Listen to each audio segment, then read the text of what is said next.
Hello and welcome back to our study of the Dhammapada. Today we continue on with verse number 35, which goes as follows.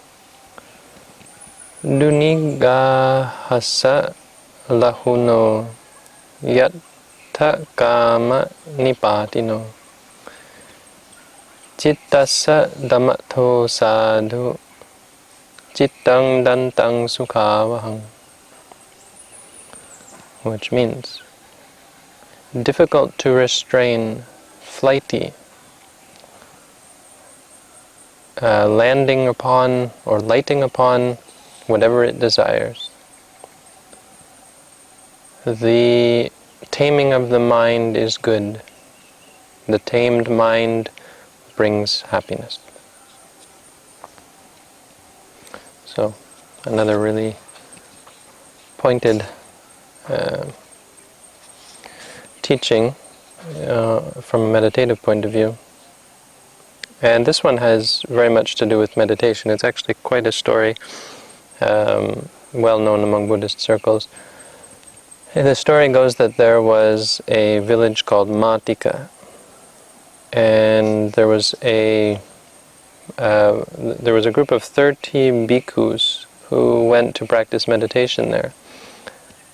And the headman of the village, his mother, had great faith, and when she saw these Buddhist monks coming, she thought she was quite excited to see them, and asked them where they were going. They said, well, they're just looking for a place to spend the rains.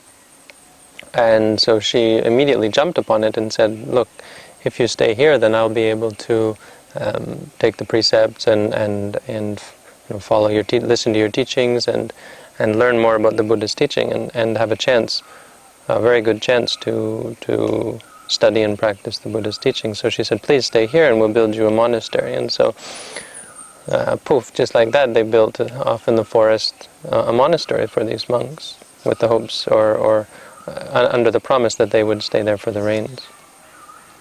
And they promised that they would bring them food every day and whatever they wanted them that they would bring for these monks. And so the monks were quite happy about this, because it would mean that for the rains they would have a chance to practice meditation strenuously and put all their effort into the practice. And so once the monastery was finished, they all went in and they had a meeting amongst themselves as to how they were going to conduct themselves for the rains. And what they said, just incidentally, the things that they said were kind of interesting. One of them is quite pertinent. It sort of gives you an idea of the intentions that they had going into this. They say, the Pali is amha kanhi sakka gehang viya. Just like our own house. Akta mahanirya, the 8 hells. Viva ta dvara yeva. The 8 great hells are wide open for us, have their gates wide open for us, just as if they were our own home. So they say it would not be good for us to be pamada charang charitung na vatati. It is not proper. It will not be that it is not the case that we should be negligent, because the 8 hells are wide open, meaning they still had greed, anger, and delusion. And so if they were negligent, then these things would lead them into one of the 8 great hells. Or could possibly. At the very least, it would lead them to suffering. So they for that reason, they made a vow amongst themselves out of this great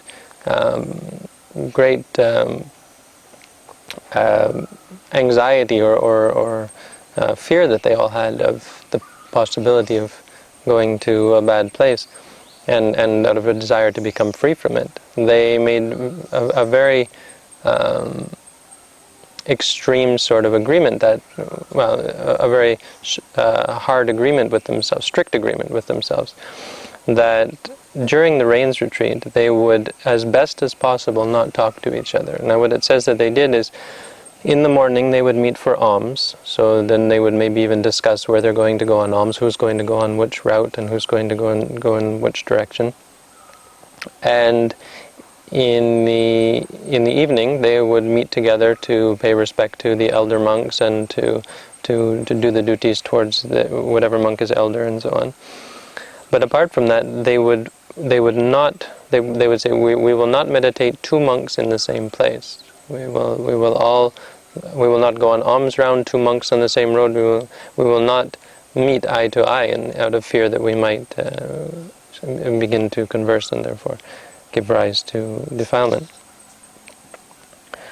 And so with this promise, they undertook to themselves to spend all their time in their kuti. Now, the one thing they did say, and if a monk is sick, the only exception is if a monk gets sick, then that monk should go out and ring the bell in the middle of the monastery, and then all of us must come to attend on the sick monk. So that was the only one exception. Apart from that, they decided they would spend all their time in their kuti, so immediately they all went to their own huts and undertook the practice of meditation. Now, the woman who was the mother of Matia, the mother of the village headman, who was looking after them, was quite excited and wanted to come and make sure that everything was all right for the monks. So she decided that she would come to the monastery and see how her sons were doing, as she put it. But when she got there, it wasn't as she expected it. She expected that her sons would be happily enjoying their monastery and discussing the Buddha's teaching and so on and so on. And so when she saw these monks, she went to the monastery. She said, where are all the monks? And the man who was looking after the monastery said, well, they're off in their kutis one by one, and they're all in different places. And she saw that this was the case, that they were all avoiding each other. So she said, what can I do if I want to talk to them? And he said, well, ring the bell. And so she went up to the bell and she rang it. And she watched, and they all came from different places. And she said, sure enough, they're all avoiding each other. And she thought this was the most peculiar behavior. So they said, what's wrong? We thought someone was maybe sick. And she said, no, I'm wondering why it is that you're not talking to each other. Why are you avoiding each other? And she said, you must be angry at each other. There must be some problem with your harmony. And here I was hoping to gain lots of merit having you here, but now I'm afraid that there may be some problem. And they said, no, it's not the case. We're practicing meditation. And when you practice meditation, you have to be in solitude. And she said, what does this mean, practice meditation? She had no idea what this was. And well, practice meditation, in our case, we're thinking of the parts of the body. We say to ourselves, hair, and skin, and so on, focusing on the 32 parts of the body, and as a result, developing calm and tranquility, and then developing insight based on that. This is what we've been taught to do.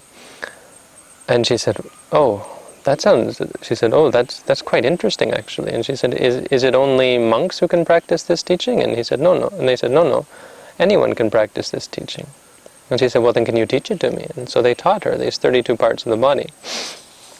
And to just get to the end of the story, she practiced diligently and actually gained the third stage of enlightenment, anagami. Means she had no more sensual desire, no more anger, but she would still have these subtle desires to become or to not become, desire to get rid of things and the desire to achieve things, to be this and to not be that, and she still would have conceit and so on, some of the subtle defilements. But she was totally freed from the lower defilements of lust and craving and so on, and anger and aversion.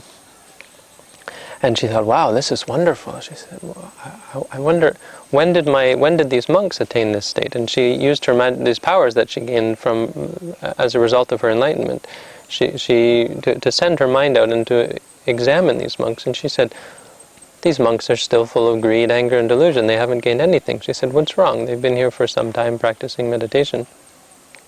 I wonder what could be wrong. And she looked and she said, do they have suitable lodging? Yes, they have suitable lodging. Do they have suitable company? Are there any problems in between them? No, there's no problems between them.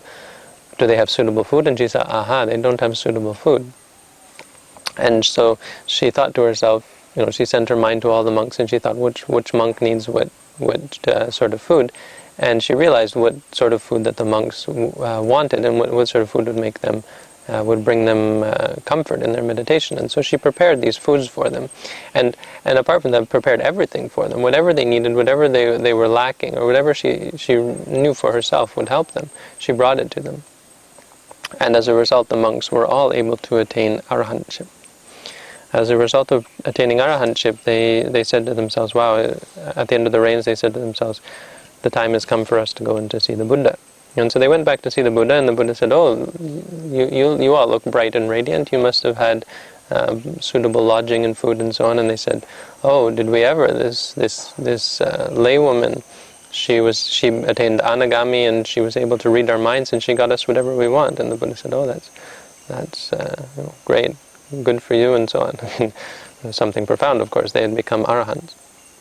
Now the story goes that there was one monk listening to this and overheard the Buddha talking to these monks, and overheard these monks extolling the virtues of this laywoman who was so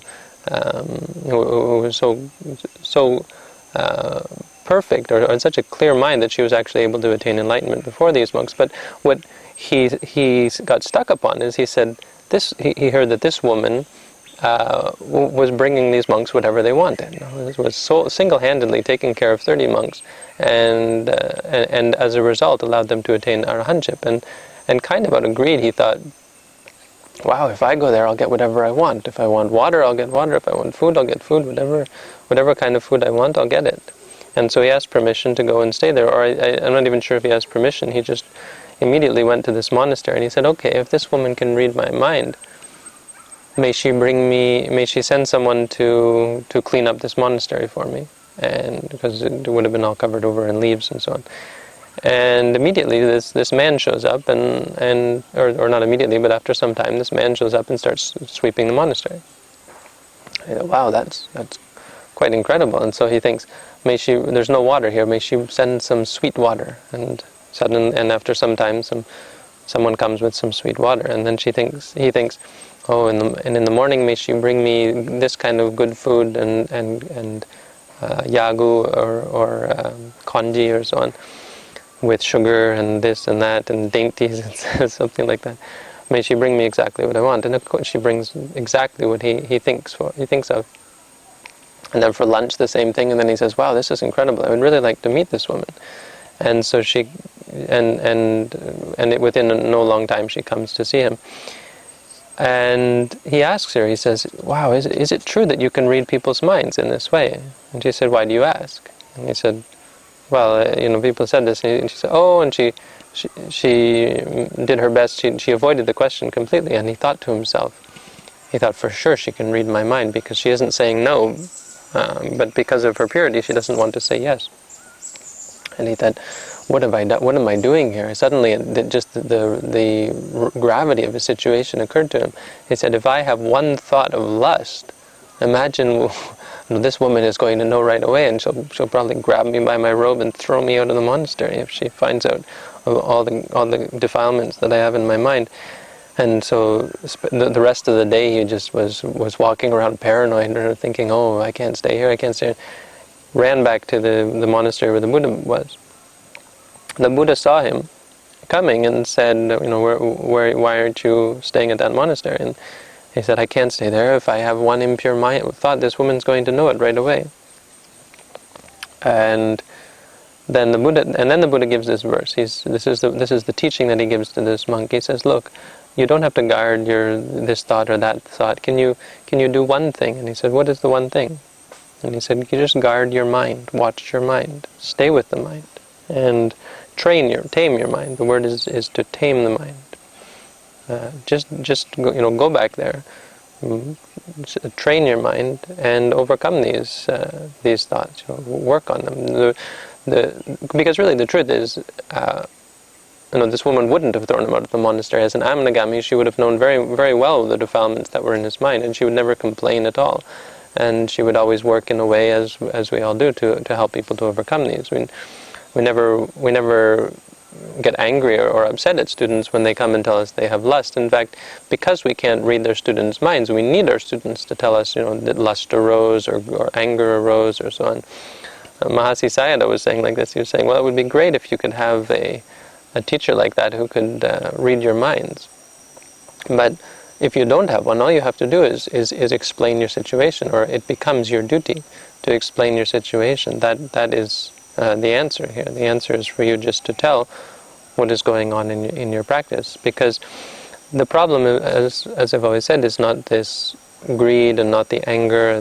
It's the delusion. It's our ignorance, our inability to understand the situation. The fact that we don't see that we have these, or we don't see the problem with these things. The fact that we don't understand these things as they are. If we actually look at them, accept that they're there, and take a look at our lust, take a look at our desire, take a look at our anger, take a look at our aversion, our frustration, our boredom, our depression, look at it, and simply see it for what it is. Then we'll be able to become, only then will we be able to become free from it. So rather than worrying about these things or what other people think of us or anything, let us just, he said, all you have to do is train your mind, straighten your mind, as we were talking about before. But here he uses the word to tame the mind, or to train the mind. And then he said this verse, he said, the mind is difficult to restrain and flighty, lighting upon whatever it desires. The taming of the mind is good. The tamed mind brings happiness. That's the verse. And then the story goes that as a result, he did go back and became enlightened as a result. So for our practice, I think it's quite obvious, and it's quite obvious in this example as to the importance or the meaning of this verse. That yes, this is the case. The mind will run after its desires. It will run after what it wants. If it wants, or if it wants something, then it will chase after it. And the commentary here has something interesting to say. It says, so much so that it won't worry about its reputation. It won't worry about what is right or what is wrong. It won't worry about things like, in the case of lust, someone else's wife, someone else's husband. It won't worry about things like someone else's possession. It won't worry about suffering for oneself. It won't worry about suffering for others. If one is angry, even though one knows that one is hurting oneself, one will kick things and punch things, punching the wall and causing great suffering to oneself. This is the meaning of the word yatthakāmanipātino. Whatever it wants, no matter what, whatever the defilements lead one to, it will go there no matter what, in complete disregard for what is right or wrong. So this is why we see infidelity, and this is why we have theft, this is why we have murder, this is why we have suicide, all of these things, because of our desires and our aversions, and our inability to control them. So rather than control them, the Buddha says to train the mind, to see them clearly, to see them as they are. This is the word vipassana, just to see them for what they are, because you can't. The Buddha says you can't restrain the mind. You can't tie it down and stop it from going these things. It's lahu. The word is lahu, which means light or flighty, like a bird. These words are actually what you would use to talk about a bird. The last time we had a fish, now we have a bird. It's like a bird because it lights on whatever it wishes. If it doesn't like it here, it will go there. If it doesn't like it, it will go here. As soon as something scares it, it will be gone. This is the mind. You can't catch it. It's not a physical thing that you can put in a cage. If it were the body, you can tie the body up. No, you can cover your mouth. You can plug your ears. You can close your eyes. You can stop up your nose. You can stop. The body you can stop. But the mind you can't stop. No matter if you do all of these things, the mind will still escape to cause you endless grief and suffering.